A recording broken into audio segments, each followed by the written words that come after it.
It is Thursday, the 8th of September, and welcome to Daniel 11:33, the most exciting Bible study on YouTube.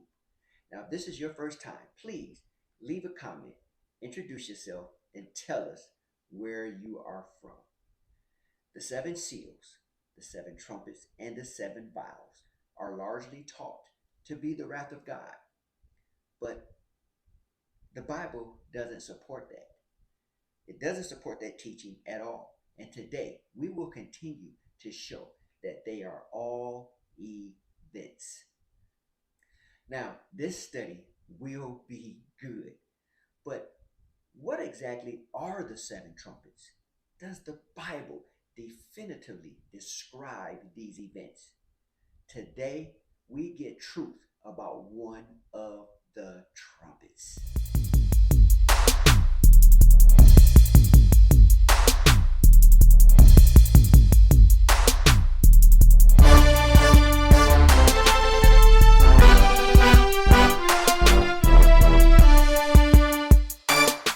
On April 26th of 1986, the number 4 RBMK reactor at the nuclear power plant at Chernobyl, Ukraine, it went out of control during a test at low power, leading to an explosion and fire that demolished the reactor building and released large amounts of radiation into the atmosphere.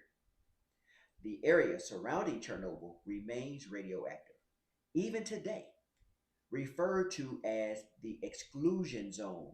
This is a 20-mile radius where public access and habitation are restricted. The explosion created what many consider the worst nuclear disaster the world has ever seen. Russian forces have captured the Chernobyl nuclear plant.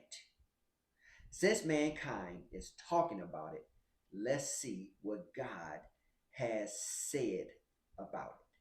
Let's turn our Bibles to Revelation 8 and look at verses 10 and 11.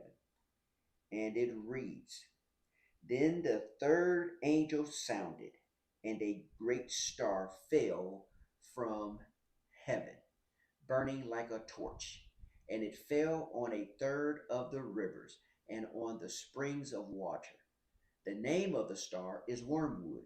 A third of the waters became wormwood, and many men died from the water because it was made bitter.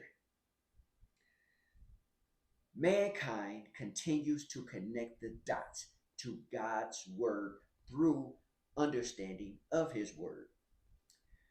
There is a star of wormwood statue. There's a statue, an iron statue of an angel blowing a trumpet. Now remember, we are discussing one of the seven trumpets, trumpet number 3 to be exact. An angel blowing a trumpet at the entrance of the Chernobyl Wormwood Star Memorial Complex. This was not the work of scholars. This was totally secular. I did a Google search for Chernobyl and wormwood, and I found this.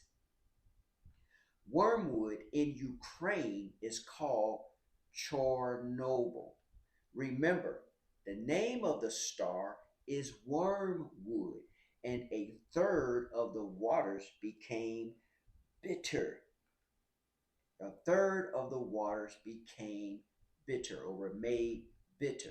Now, this is an article written by a man this year. This article was written this year in February. It is explaining wormwood is bitter. Well, God knew that. He's already told us that the waters would be made bitter. He knew that and gave that vision to John the Revelator. And here we are in the book of Revelation, the book that John wrote. Okay, so again, then the third angel sounded, and a great star fell from heaven. burning like a torch, and it fell on a third of the rivers and on the springs of water. By now, you know there was a great explosion. But what you may not know is that when the nuclear plant exploded, it created a giant mushroom shaped cloud, which would look like a great star falling from heaven, burning like a torch. Radiation fallout will naturally affect any bodies of water that are close by falling on it or falling in it. That's why it's called fallout. God tells us, and it fell on a third of the rivers of springs of water. Now let us consider something. John the Revelator was given a vision of what is to come. When John received these visions, it was more than 1900 years ago. John was given visions of the future. 1900 years ago, he was given visions of the future. Remember, God showed John events to come, not wraths of God. He showed John events to come. Remember Revelation 1 and 19? Remember Revelation 1:19 in the New King James Version. He told John 1:19. 1:19. He told John, he says, write the things which you have seen, and the things which are, and the things which will take place after this. These visions of the future were events, and God showed John through the seven seals, which are the longer stories. He showed John through the seven trumpets, which are the shorter stories. And then he showed John through the seven vials. The seven vials are the real short stories. Now, the mistake that we make is explaining that the trumpets, the seals, the trumpets, and the vials are the wraths of God, and they happen in succession right after each other. And that's not what the Bible teaches. Okay, that's not what the Bible teaches. You have the seals, they're the longer stories. The trumpets are the short stories, and the vials are the shorter stories. They all begin at different times through history. They all begin at different times, but they all end at the second coming of Jesus Christ. They all end at Armageddon. They begin at different times, but they all end at the second coming of Jesus Christ. Now I have a lesson explaining the seals and the trumpets and the vials, right? That they are all events, and they're beginning at different times and ending at the same time at Armageddon. Now yes, that lesson, you're going to find it right here. I can't forget the lesson. That lesson, you just click right here and you can get that lesson.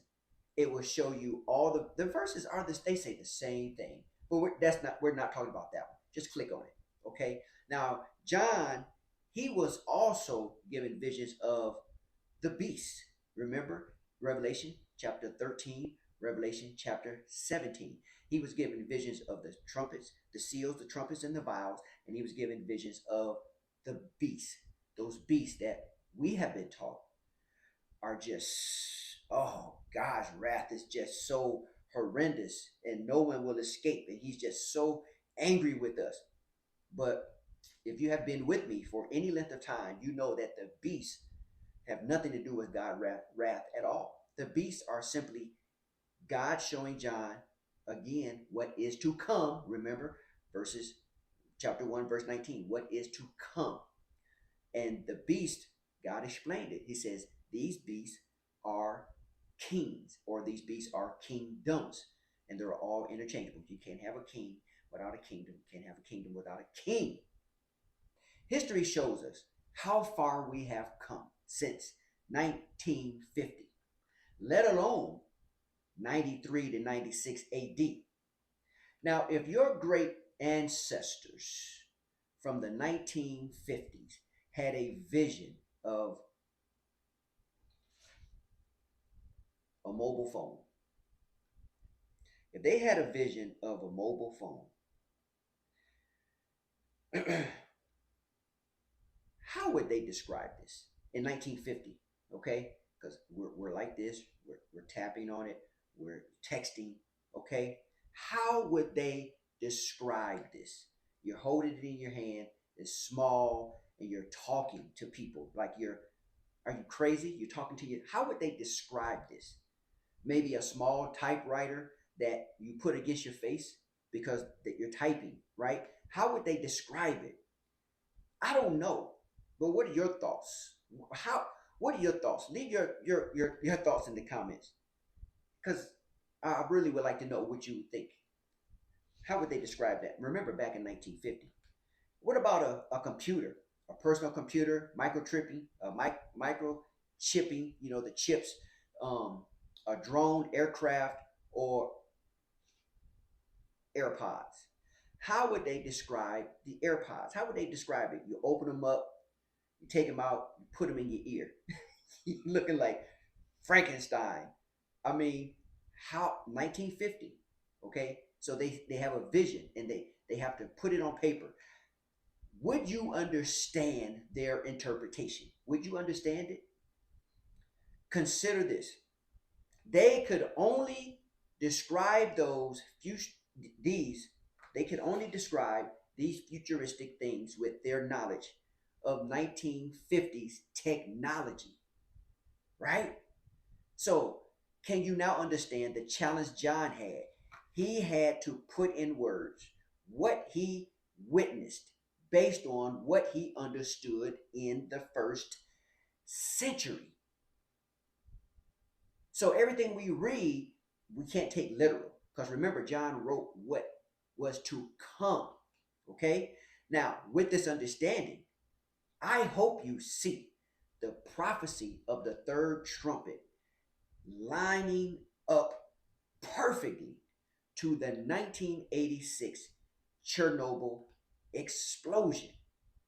Now, if you are enjoying this channel, please subscribe, like, share. Tell me what you think in the comments. And if you have any questions or have any topics that you would like to see discussed here, let me know in the comments as well. And I will see you all next time.